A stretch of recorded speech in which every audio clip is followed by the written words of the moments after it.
Trawinski. I'm a Village of Monroe resident.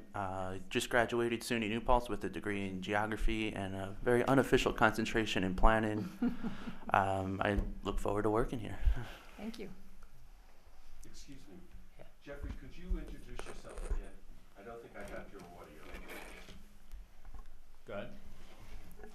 Yes, my name is Jeff Manson. I'm a lifelong Monroe resident. I grew up here on Mine Road, but I now live on Rico Terrace over by the highway. I'm an assistant branch manager for the Berkshire Bank up in Goshen. I also work as a supervisor at BJ's in Monroe. I'm Jason Trawinski. I'm a Village of Monroe resident. I'm a recent SUNY New Paltz graduate with a bachelor's degree in geography, a very unofficial concentration in planning, and I look forward to working here. I'm having a feeling of deja vu. Hi, I'm Jim McKnight on the planning board. I moved to Monroe in 2000. I have two kids that have gone to school here, and I work for MediaCom in Blooming Grove and do work for the New York Cosmos through them, and I'm excited to be a part of the planning board. Welcome. Thanks. My name is Bonnie Franson. I've been appointed to the planning board, as well as I've been appointed to be the chairwoman of the planning board. I have a background in planning. I graduated with a biology degree and a master's degree in planning. I live in the Village of Monroe near the Goose Pond, and I've lived here since '99. And I work for Nelson Pope and Voorhees, and we know the town well. We did help prepare the comprehensive plan and the recent zoning law that was adopted, and I am grateful to be appointed to this planning board. I look forward to working with all the board members. My name is Anthony Vaccaro. I've been on the planning board, I think, about a year. I lived in the Village of Monroe for about 27 years, raised my family there. I have a career in civil engineering. I'm a licensed professional engineer and former public works superintendent for the Village of Monroe. And I'm happy to be here as well. Thank you. Noreen McSweeney, I'm the secretary for the planning board. I've worked for the town of Monroe since May of 2017. I originally lived in Warwick. I now live in Harriman for my third year. Michael Donnelly, I'm an attorney. My office is in Goshen. I've been the attorney for the town of Monroe Planning Board for, I think, about 25 years. And if you reappoint me tonight, I'll continue. Yeah. I'm Sean Arnott. I'm a staff engineer for McGoey Hauser and Etzel, and I'm here to represent Mark Etzel tonight. He is the planning board's engineer from our Thank office. you. So. Welcome all. Again, I look forward to a great 2018. I'm sure there's going to be lots of activity, and I wanted to provide an overview to everyone. We can't get it up on the screen, so I did provide a handout to everyone. You said it was in my email, right? It was, so maybe if you could pull it up. But it's just, I wanted to go through a couple of items, especially as new planning board members are present here. So if you go to the first page, it says planning board composition, and Mike, you can just, if you want to add anything to this, please feel free. This is a 7-member board, and we did our introductions. We have all been appointed for 6 years. The planning board chairperson is reappointed annually, so I have a 1-year term. I wanted to especially bring to your attention that New York State town law requires a certain amount of minimum training that has to be adhered to. And so I actually copied out 7A, training and attendance requirements, and it says that each member of the planning board shall complete at a minimum 4 hours of training each year. And so there are many opportunities, and as we go through the year, we'll make sure that Noreen or I am sending around those opportunities so that you can get those 4 credits. We have, in certain instances, we sometimes ask our consultants even to dedicate an hour to a certain topic, whether it's engineering or whether it's environmental or whether it's SECRA, so that you can get that training perhaps as part of a meeting or before a meeting.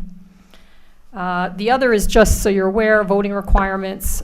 Every motion, resolution of a planning board is required to be adopted by the affirmative vote of a majority of all members of the planning board. So we need, essentially, for a vote, 4 members. except when there's something called the general municipal law review that comes from the county. There's circumstances where we actually require a supermajority, which we won't get into tonight, but that's kind of the basics of town law. Planning board responsibilities. I wanted to focus in on what our responsibilities are, and those responsibilities are set forth really in the Town of Monroe Code. Good evening. Hi, Lisa. Actually, we'll take a brief minute here. We'll let Lisa settle in. And we just did introductions earlier, Lisa, so if you want to make yourself comfortable and just give us a little history, how long you've been on the board and kind of your background, and real quick. You're on. I'm not sure. I think I've been on the board 3 years. Take Okay. the microphone, please. I think I've been on the board 3 years. Very good. And you're in the village, town? I live in the village. Okay, thank you. Thanks. Thanks for being here. Thank you. Okay. Back to planning board responsibilities.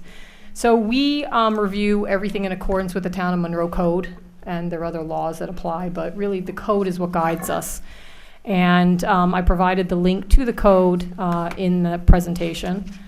And we also have to review projects in accordance with the regulations implementing the New York State Environmental Quality Review Act. And I've also provided a link so that when you have an opportunity, you can read the intro and what SECRA is all about. But essentially, proposed actions have to be reviewed for their potential environmental impact on the environment.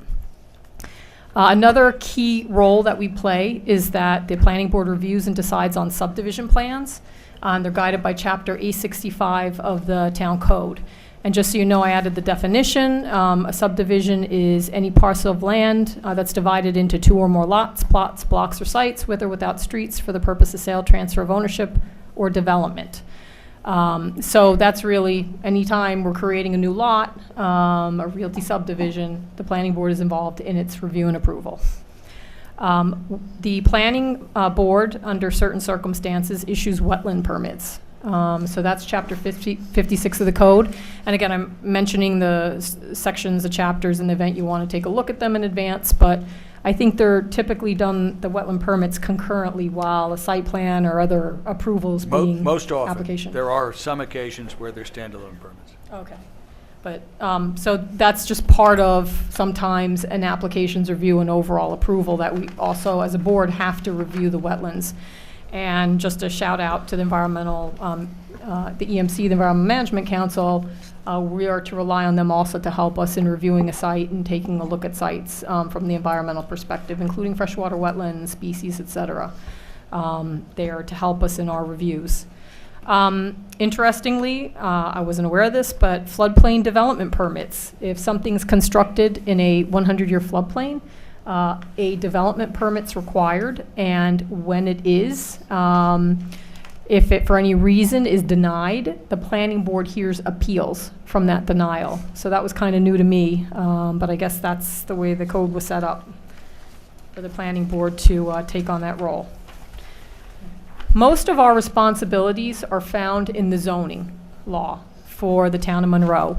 And as you all may be aware, the zoning law was majorly overhauled at the end of 2017.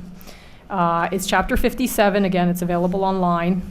And, well, actually, the caveat is it's not in general code yet. So there is a copy of the adopted law at the Town of Monroe website. Eventually, it will be integrated into the code. I know Mary Ellen has sent it off to general code. They have to do that. So in terms of some of those responsibilities that we have, we review site plans. So if someone's proposing an office development, a commercial development that requires any kind of site plan review, we're responsible for that review. Special use permit review. Those are uses that are considered permitted uses, provided they meet certain conditions. So they're not permitted by right. There is an approval process and a public hearing process for those uses. And so that, again, is something the planning board reviews. Now, a new approval would be certain types of construction that happen within a ridgeline preservation overlay district. The zoning map has established areas that are sensitive because of where they're located, at the tops of mountains. They could be potentially highly visible. And so there's a mechanism to protect these ridgelines so that they're still aesthetically pleasing. That's kind of what makes up the community character for the town of Monroe. In addition, there's a scenic road permit or approval. So when someone's cutting a driveway along certain roads, they will need a scenic road permit. Any kinds of disturbances to buffers, they would be reviewed by the planning board. And it's really, again, to keep the aesthetic character of the town of Monroe. It's rural. There are some roads that are truly scenic, and we want to keep it that way. So the planning board gets an opportunity to review applications that affect the scenic roads. All of these roads are illustrated or shown in the comprehensive plan that was adopted, but they're also outlined in the zoning law itself. Two major functions that's been added to the planning board is one, architectural review. So now if there's a major commercial development that's proposed or a major residential development that's proposed, the planning board's going to be reviewing the architecture of the buildings themselves. And we will be guided by consultants when it's appropriate. So Mike's here for us as legal counsel. Sean and McGoey, Hauser, and Edsel are here as engineers. But from time to time, we may need other consultants, and we will bring in a traffic consultant, an architect, a landscape architect, so that we make sure that these developments are as attractive as possible, and again, an asset to the town of Monroe. Historic review. We have been given historic review authority, which means if there's a building that's been designated on the National Register or one that's been identified as locally significant, we also have to issue certificates of appropriateness and review them when anyone's proposing alterations to those buildings or, worse, demolition. So again, that's something that's been added as part of our functions. Accessory apartments, that's kind of a separate review and approval. So that's a type of use that we have to review. Another one is major home occupations. So now there are kind of three sets of home occupations that are allowed in the town. One is one that's essentially exempt if it's a small home occupation. Basically, someone's working out of their house with a computer. That would not require review. Some are required to be registered with the building department, and then others rise to a level depending on their size, depending on their potential activity within the neighborhood. They are called major, and they are going to be reviewed by the planning board.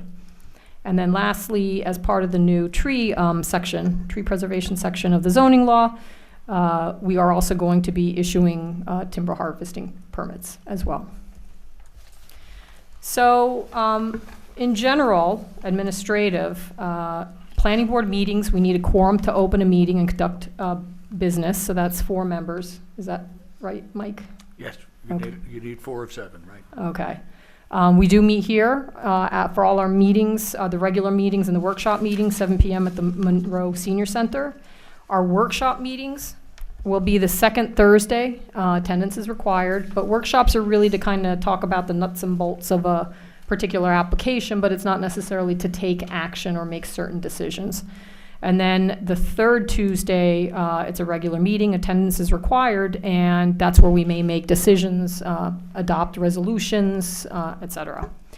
Now, we're going to institute something called a technical review meeting, which is going to be informal at 9 a.m. at Town Hall on Fridays. Which Friday? I think it's the second Friday. You have the schedule in your, you should have those in your packets. And attendance is not required because there is no decision-making. However, anyone that wants to attend an informal meeting is welcome to. It's really where the consultants will be there, I will be there, and we'll essentially get a first pass review of an application that comes in, determine if it's complete, what the potential issues may be with that particular project, and express them early to give some guidance to the applicant when they're in front of the board. So those are our planning board meetings. Anybody have questions at this point? No, but I won't be able to make the technical review meetings. Okay. Typically won't be able to make it because it's during a work day. Right, and that's understood that everybody is working, and I'm going to try and make it, just because I have so many night meetings, I can play hooky from work. But again, I understand no one's, you're not expected to attend, but if you want to attend or there's something on the agenda that's of interest to you, you're welcome to. Again, but they're mostly really a consultant type meeting. Would you mind repeating what? Would you mind repeating the Thursday cycle on that? Is that the third Thursday? Yes. Okay. It is No, second Thursday, third sorry, and third Tuesday. Okay. This is a Wednesday. This is not a regular meeting for us. It's just we were trying to establish or have a meeting the first month of the year, and we had a snow date, so I was glad that everybody, almost everybody could attend. Rich indicated he couldn't. We're sorry he couldn't be here, but we'll see him the next time we convene. I'm sorry, I'm still not clear. Okay. When's the technical review meeting? So the second Friday. Friday. Second Friday. 9 a.m. Okay. So with that, we have one action item that we all have to vote on. No, we have more than that. You have to vote on the schedules. Oh, we do have to vote on schedules? Yes. All right. These have not been put into effect yet. Okay. I thought they were just established. My apologies. So do we want to do them both at the same time? Nope, I have to do them individually, I was told. Okay, so we're going to do, we'll do the workshop meetings and the regular meetings first? Yes. Okay. So I will start the motion. I'd like to make a motion that the planning board adopt the notice of meeting for 2018 for the workshop meetings and the regular meetings for the year 2018. May I have a second? Second. Thank you. Do we do roll call votes? Yes. Okay. Aye. Aye. Aye. Aye. Aye. Aye. Thank you. And then the technical, again, I think this is less of a concern for the planning board because these are more technical meetings, but the second meeting schedule is the schedule for the technical workshops in the morning, second Friday of the month. I'd like to make a motion that the planning board approve the dates that are shown at the notice of meeting for the 2018 planning board year. May I have a second? Second. Thank you. Roll call vote. So this is for the regular meeting? This is for the technical. review. Oh, okay, yeah. I'll aye. Aye. Aye. Aye. Aye. Aye. Thank you. Okay, Noreen? Okay, so now that, hold on one second. You have to bear with me here. We're working with board docs, so. So we took action on subject matter 3.1 and 3.2, so I think we're up to 4.1. So I can move here. Okay, so now the next motion is to reappoint Mike Donnelly. We will keep your tenure going. I'm happy to serve, thank you. Thank you. Do you have any words? No, actually, I think this is an exciting time for the town. A new code and new blood, a new direction. I think you're gonna enjoy. Great, thank you.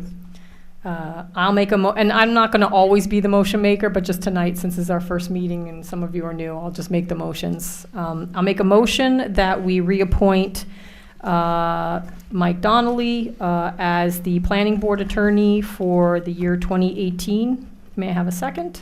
I'll second that. And roll call vote. Aye. Aye. Aye. Aye. Aye. Aye. Thank you. We can say nays and we can abstain. We'll get into that, I'm sure, as we go along, but it looks like we've only been doing ayes tonight. Anything you want to cover, Mike or Sean, or anything in general? No, I think the only thing I would mention is when you meet as a board, there must be notice of that meeting, and there must be an opportunity for the public to attend. And if action is taken, there must be minutes. Means, importantly, on those Friday technical meetings, not that you're likely to take action, but if a quorum were to appear and you made a decision, we'd need to have minutes. And then the other thing is that 4 of you should not get together and discuss any applications before the board. It's not a number that's likely to happen, but if you do, you'd have to give notice of that meeting so the public could attend. You are permitted to speak with your fellow board members, including about applications before the board, but you can't meet as a group and carry on business if there's more than 4 of you present. What about for site visits? Well, if we have site visits, we must notice them so that the public is aware that you're meeting, and we must get the permission of the landowner for the public to enter. If not, you'll have to break down into smaller groups. I recommend that though you ask questions and discuss and observe, that you not take action during a site visit. If you do, you need to have minutes of that proceeding. I think generally your site visits have been just that, an opportunity to examine the site, to ask questions of the landowner or their professional consultants. Often we've asked the applicant to mark out, for instance, where the roadway might be, where the foundations are, so you get a feel in a site that has no construction where things might be.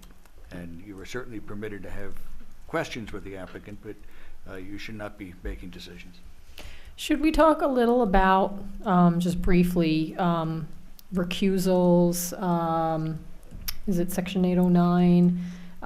Just in the event that there's an application that comes in and you perceive that you may have a conflict, or I guess you don't feel that you can be objective. Maybe we could touch upon that. All right. Those are really 2 different categories, but they both might result in the same thing. Say that your employer were to put an application before the board and your job depended upon that application being approved, or if the application was approved, you got a big raise. You would have a conflict of interest. You would have to recuse yourself and not participate on that application. That would require you to announce that at the beginning of a meeting when the application came before the board, and then physically sit in the audience and not continue to sit at the table. Sometimes you may feel uncomfortable with an application. The applicant may be your friend or your neighbor, or you may live near the project and you have concerns that you think prevent you from being fair. The mere fact that it's your friend or your neighbor or you live near the project does not disqualify you. By definition, everybody that sits on this board lives in the town of Monroe, and if living in the town of Monroe was a disqualifying factor, we couldn't have a planning board. But if you feel that you could not be fair, you can recuse yourself on that basis. So one is a true conflict of interest, the other is a recusal or a feeling that you want to disqualify yourself because you couldn't be fair. Again, in that case, you would announce that publicly, and then you would sit in the audience during the time that that application was heard. I would urge you on that front to do that sparingly, and only when you had a real firm, deep-seated belief that you couldn't be fair. You're put here to be fair. And not every decision you make is going to be an easy one, and you shouldn't use that as an easy out and a way not to be in the critical eye of the public. Yeah.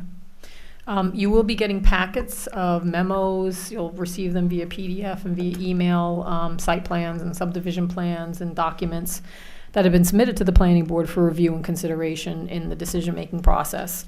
I will note that Rockland County Planning Federation, I think almost yearly, offers a training session on reading maps. You know, this may be very new to you. You may not be accustomed to looking at a site plan or a subdivision plan or what's shown on it.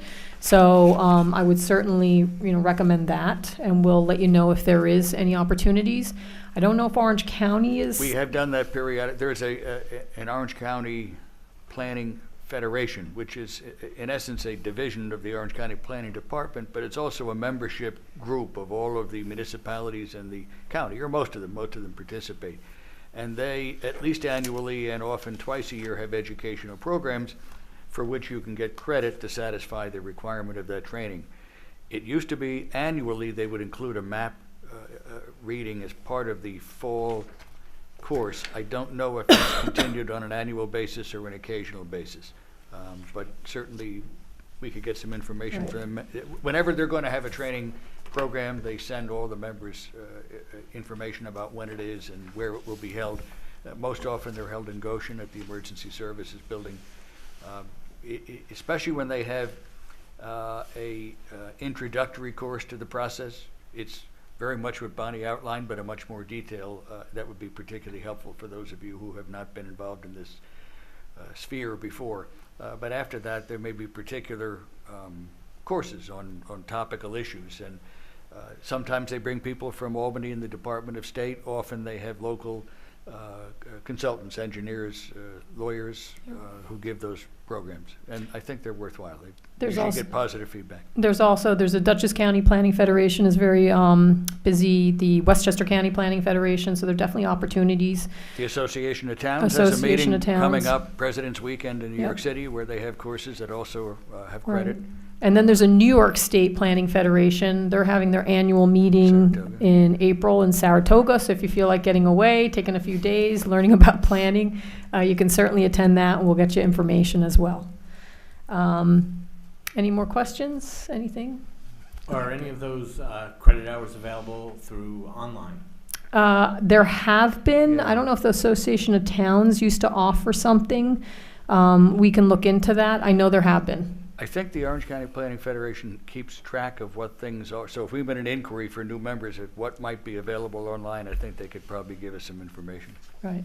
So we'll definitely, because obviously it's, when you have a busy schedule and it's hard to get out at night sometimes, it's good to have those online opportunities as well. And as I said, I think from my perspective, I'd like to facilitate a couple where maybe they would just be our own consultants giving us some training or bringing someone in to do training in-house so you don't feel like you have to go very far to get the training. So I think with that. Did you say that was 4 hours a year? Or Yes. Okay. Yep, 4 hours a year. It doesn't affect, it was interesting, if you read that excerpt from New York State Town Law, even though you may not have received all the training, it doesn't affect any resolutions or disqualify, any kind of actions that are taken by the board. But it, could affect your continuing being a member of the planning board. So you want to keep the credits, and frankly, they're learning sessions. It's for you to become a better planner. Because we are new members, especially those who aren't familiar with looking at site plans and subdivisions, you should feel free to just let us know. If you have a question, if there's something shown on a map that you don't understand, let us know. We're very open here, and we want to make sure we make good decisions, and making good decisions is knowing what's in front of you. So, all right. Thank you all. With that, I'd like to make a motion to adjourn this first 2018 Monroe Planning Board meeting. This May I- one always gets a second and a bunch of ayes. May I have a second? I'll second that. Okay, all in favor? Aye. Aye. Aye. Okay, thank you all.